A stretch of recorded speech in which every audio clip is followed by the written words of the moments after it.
1 കൊരിന്ത്യർ ലേഖനം 2-ാം അധ്യായം 16-ാമത്തെ വാക്യം. കർത്താവിൻ്റെ മനസ്സറിഞ്ഞ് അവനെ ഗ്രഹിപ്പിക്കുന്നവൻ ആര്? നാമോ ക്രിസ്തുവിൻ്റെ മനസ്സുള്ളവർ ആകുന്നു. 1 കൊരിന്ത്യർ 2-ാം അധ്യായം 16-ാമത്തെ വാക്യം ക്രിസ്തീയ ജീവിതത്തിലെ ഏറ്റവും വലിയ പദവികളിൽ ഒന്നാണ്. ഈ വാക്യത്തിൻ്റെ ആദ്യ ഭാഗം യെശയ്യാ പ്രവചന പുസ്തകം 40-ാം അധ്യായം 13-ാമത്തെ വാക്യത്തിൽ നിന്നുള്ള ഉദ്ധരണിയാണ്. യഹോവയുടെ മനസ്സിനെ അളന്നവൻ ആരാകുന്നു? അവന് ഉപദേശിയായി അവൻ്റെ മന്ത്രണം അറിയിച്ചവൻ ആരാകുന്നു?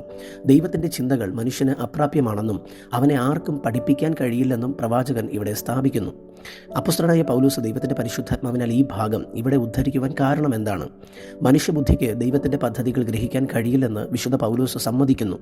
എന്നാൽ ലോകത്തിലെ ജ്ഞാനികൾക്ക് അപ്രാപ്യമായ ആ ദൈവ മനസ്സ് ഇപ്പോൾ വിശ്വാസികൾക്ക് ലഭ്യമായിരിക്കുന്നു എന്ന് സ്ഥാപിക്കാനാണ് അദ്ദേഹം ഇത് പറയുന്നത്. പരിശുദ്ധ ആത്മാവ് നമുക്കുള്ളിൽ വസിക്കുന്നതിനാൽ ദൈവ മനസ്സറിയുക എന്ന പഴയ നിയമ പ്രവാചകൻ അസാധ്യമെന്ന് കരുതിയ കാര്യം യേശു ക്രിസ്തുവിലൂടെ നമുക്ക് സാധ്യമായിരിക്കുന്നു എന്ന് അദ്ദേഹം പ്രഖ്യാപിക്കുന്നു. ഈ വാക്യത്തിൽ നിന്നും നാം മനസ്സിലാക്കേണ്ട ചില സത്യങ്ങൾ ഇവയൊക്കെയാണ്. 1. ക്രിസ്തുവിൻ്റെ മനസ്സുള്ളവരാവുക. ഇതിനർത്ഥം നാം സർവ്വജ്ഞാനികളായി എന്നല്ല, മറിച്ച് കാര്യങ്ങളെ ദൈവത്തിൻ്റെ കാഴ്ചപ്പാടിലൂടെ കാണാനുള്ള പ്രാപ്തി നമുക്ക് ലഭിച്ചു എന്നാണ്. ക്രിസ്തു എന്തിനെ സ്നേഹിക്കുന്നുവോ അതിനെ സ്നേഹിക്കാനും ക്രിസ്തു എന്തിനെ വെറുക്കുന്നുവോ അതിനെ വെറുക്കുവാനുമുള്ള ഉൾക്കാഴ്ചയാണിത്. 2.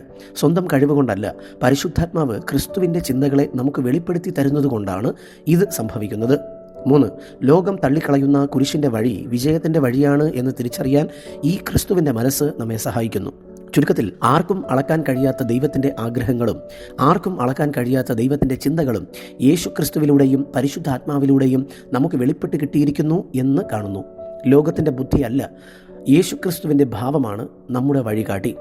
ഈ വഴിയിൽ പ്രവേശിച്ചിരിക്കുന്നവർക്ക് ജീവനും വിജയവും ഉണ്ടാകട്ടെ എന്ന് ആശംസിക്കുന്നു.